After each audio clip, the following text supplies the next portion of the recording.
Testing, 1, 2, 3. Testing, 1, 2, 3. Question time again. And today I've got Ken Noddy McAullay. How you going, Ken? Spike, going well, mate. Thanks for inviting me. I had to get a leave pass from the old people's home. Did you? And when I said I was coming to see you, they said, you can stay out. Is that right? Yes. Oh, well, how good is and that? hello to all the Meriden people. Yeah, okay. Before we get on to the Meriden days, Ken was ex-Meriden, champion footballer, cricketer, as most of you know.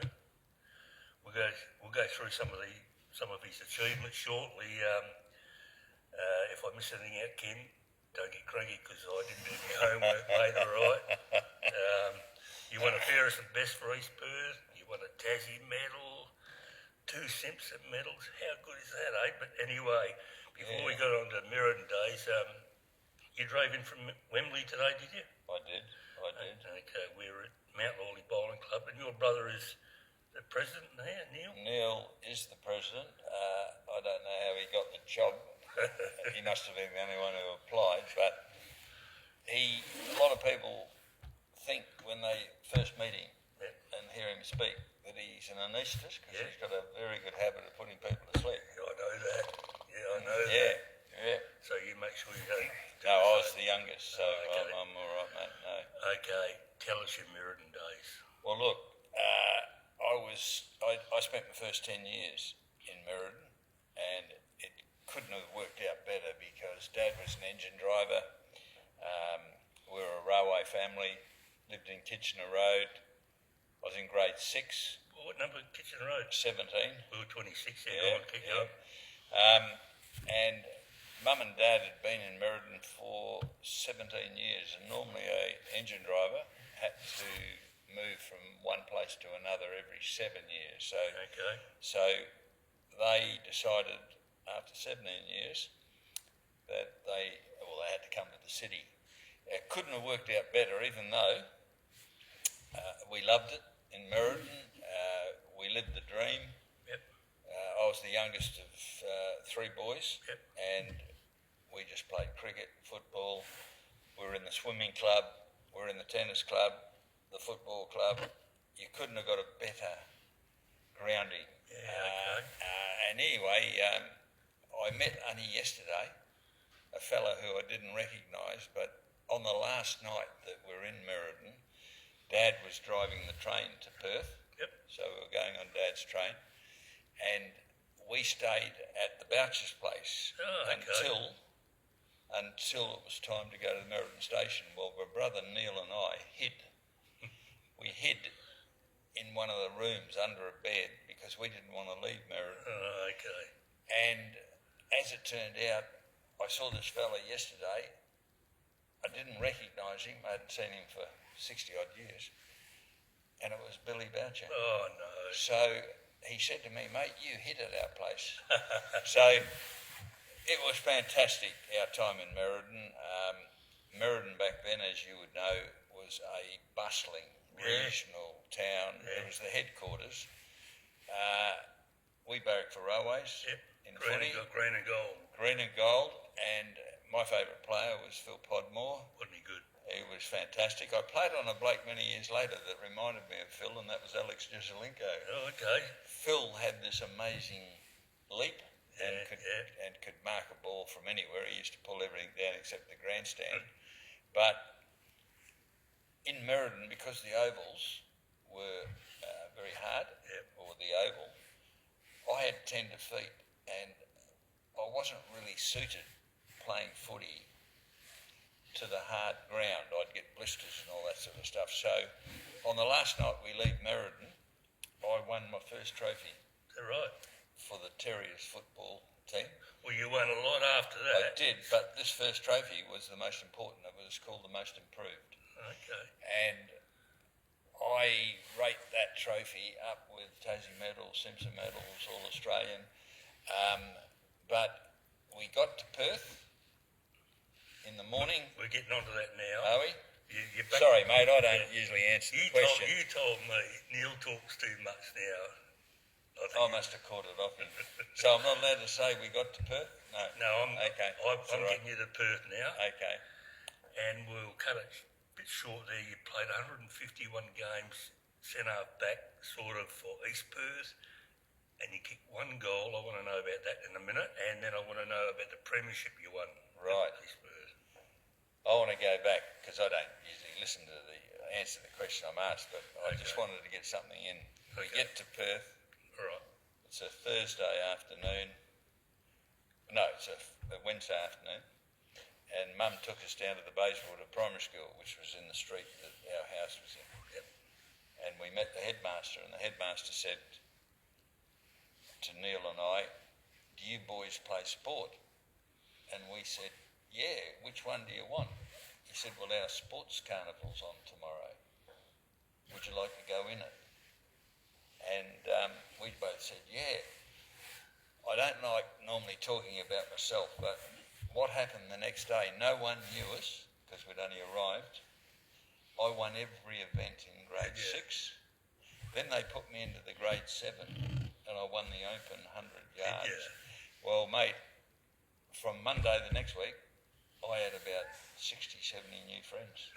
No one knew us from a bar or so. Okay, 151 guys, a goal from... Fullback. Tell us about the goal on your premiership. You got about half a minute. Half a minute. Geez, what are we going to, a commercial or something? Yes. That one goal I kicked, I was playing full back, got onto a torpedo, it kept going, and then finally dribbled through at Perth Oval. But, no, to be honest, I got a bit of GST in that story. Yeah, You're not related to me, are you? No. I got cramp, Yep. went to a half-forward flank and dribbled one through. Okay.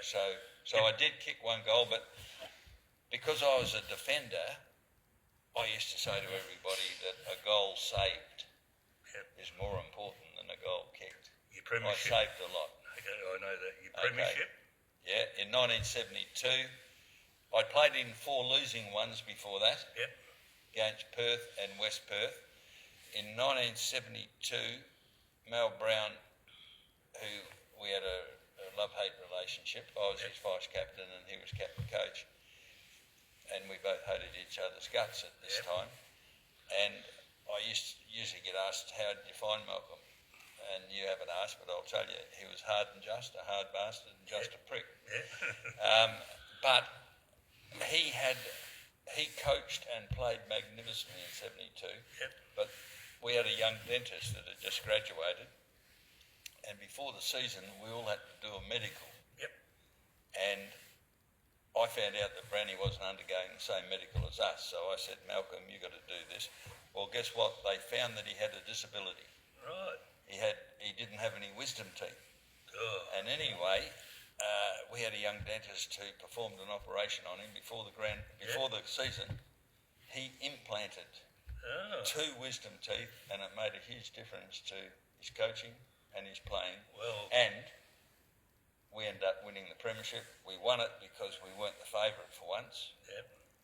We were the second favourite, but Claremont had won 19 games out of 21. Well, And we got them on a wet, windy day. It rained all day at Subi Oval, and it was magnificent. Okay, you won a Tassie medal and a couple of Simpsons.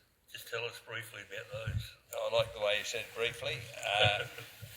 The Tassie medal, back in those days, was awarded to the best and fairest player at the Australian Carnival, and they had a carnival every 3 years. I played full-back. Excuse me, gents.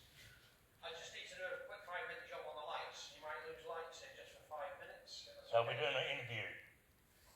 That's all right. So this is what happens when you do something live. Where was I? So I was full-back for WA. Fair to say I was undersized, makeshift full-back because I mainly played centre-back. But I played the 3 best games of my life. And it was because Hayden Bunton Jr. was the coach. I idolised him. And as it turned out, they had 3 very good full forwards I played on. Fred Phillis for South Australia. He'd won the Margery medal the year before. Daryl Sutton, who became a very good player for Swan Districts in North Melbourne, and Peter McKenna. And with Peter, I've only just got off the phone. Yeah, we keep in me. touch. Yep. But Peter, before I played on him, had kicked 19 goals. Okay. He'd kicked 10 goals against South Australia and 9 against Tasmania. I was lucky enough to keep him to 1, and it was a relayed free kick. Is that right? And they took him off at three-quarter time. What's I knew what was wrong with him, but he had to go to hospital. What was wrong with him? He was allergic to leather. Oh, no, come on. Hey, mate. Simpson medal. Yeah, Two Simpsons. yeah. Two Simpsons. The Simpson medal was for the game against Victoria. I won it for the game against Victoria, and then another Simpson medal for best player in the grand final. Well done. Magnificent. You're turning 25, you're just hitting your straps, mate, and down come the injuries. Yeah, well, I started to get pains in an Achilles tendon during 73, and I'm only 23. And I got some terrible advice from the club doctor. Just said to keep playing, there's nothing wrong with it. By the end of the season, I was in real strife with both. I went on a cricket tour straight after the footy season and could hardly walk. Came back, had 3 operations, didn't work, missed a whole year in 74, made a comeback in 75 and played 9 games. So I was finished for cricket and football at 25 years. That was such a shame for a talented man, mate. It was such a shame. Your best 3 coaches in footy. Best 3 coaches, Hayden Bunton, Mal Brown and Jack Sheedy. Okay, hardest 3 opponents. Hardest 3, playing fullback, Austin Robinson Jr., who passed away last year, Yep. was unbelievable. Yeah, okay. John McIntosh, couldn't beat him. Yeah. He was a Claremont St Kilda player. And Tom Grudjicic, who just Okay. passed away Yep. last week. Okay. Cricket in Perth, mate. Cricket in Perth, Just briefly. briefly. This word briefly's come up a few times. Neil, where are you? Where are you? Who said that Noddy could talk underwater with a mouthful of I know. marbles? Cricket briefly. I took cricket up when we came to Perth Yep. because we were playing tennis. How many games did you play?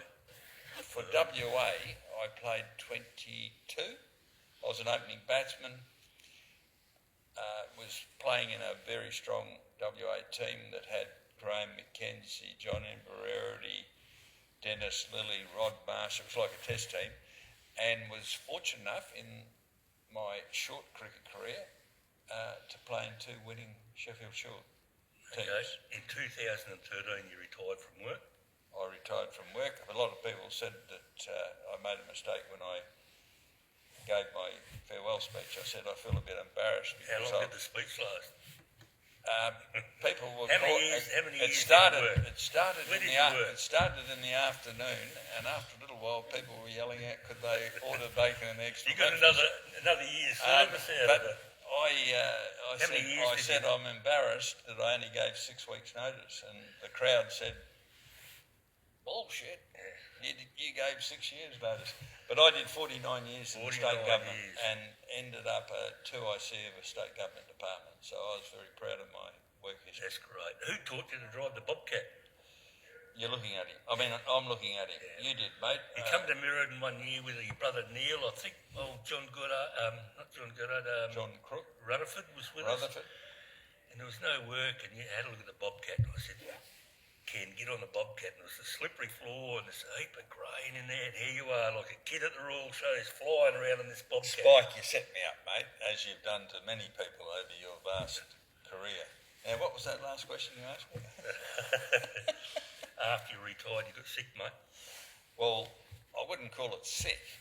I hope people who are listening, and particularly the younger ones, at least 40 plus, have a blood test to see if you've got prostate cancer. Yep. I always had my yearly blood tests, and anyway, this particular year, it was in 2017, my PSA count went up, and so then I had tests and it was found out I had prostate and bladder cancer. Wow. But I had the prostate removed. You could choose to have radiation or whatever. And funnily enough, if I hadn't have been diagnosed with prostate cancer, I wouldn't have known I had bladder cancer because they have to do a bit of plumbing work around down there. Okay. And so had it out and going along fine since. You're fine now? I get 12 monthly checkups, and so things are going okay. How'd you get your nickname, Noddy? Who from? Mel Brown, I'm 17, playing league footy, and you're only a boy, and I had a habit when people talk to me of nodding and grinning. They thought I was listening and agreeing, but guess what? I was doing neither. I was just not engaging. I was listening, but we all do some nodding, Spike, and I've seen you doing some already. Are you nodding off to sleep? I'm going to sleep. You got any regrets?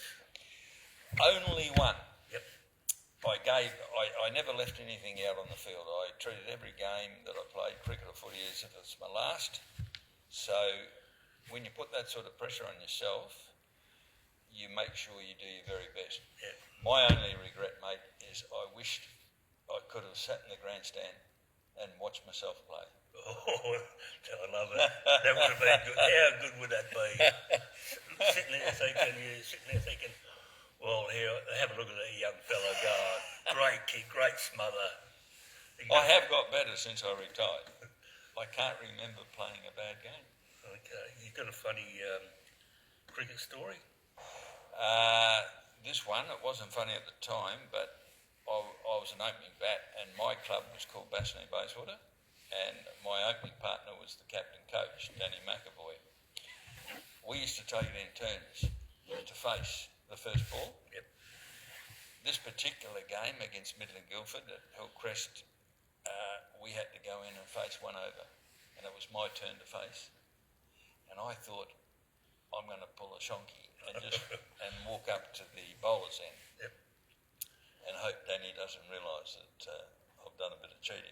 And Danny has hit the first ball of the last over, but it's our first over. In the middle of the bat, at least three in it, and I've turned my back on him. is that right? And anyway, he's come up, he's the captain coach, and he says, what is going on? I said, you're seeing him better than me, Danny, and I'm staying here. So that's a cricket story. True story. Yeah, okay. No GST. No GST. Footy story. Footy story, I think I've told it. Peter McKenna. You haven't told my people. Haven't I? No. Oh, yeah. I did earlier. I think I did. Footy story. I was a very serious player. Yeah. I didn't talk out on the field, so I haven't got a lot of funny footy stories. I was a very serious player, as I say. Okay. Well, you had a wonderful career, mate. Pity about the injury and whatever. And it's good to catch up with you. We'll have a cup of coffee in a minute, and too early for a beer. And thanks, thanks for the interview. Thank you, Spike, and I wish everyone out there, that's if you're still awake, all the best for the future. Thank you. Thank you.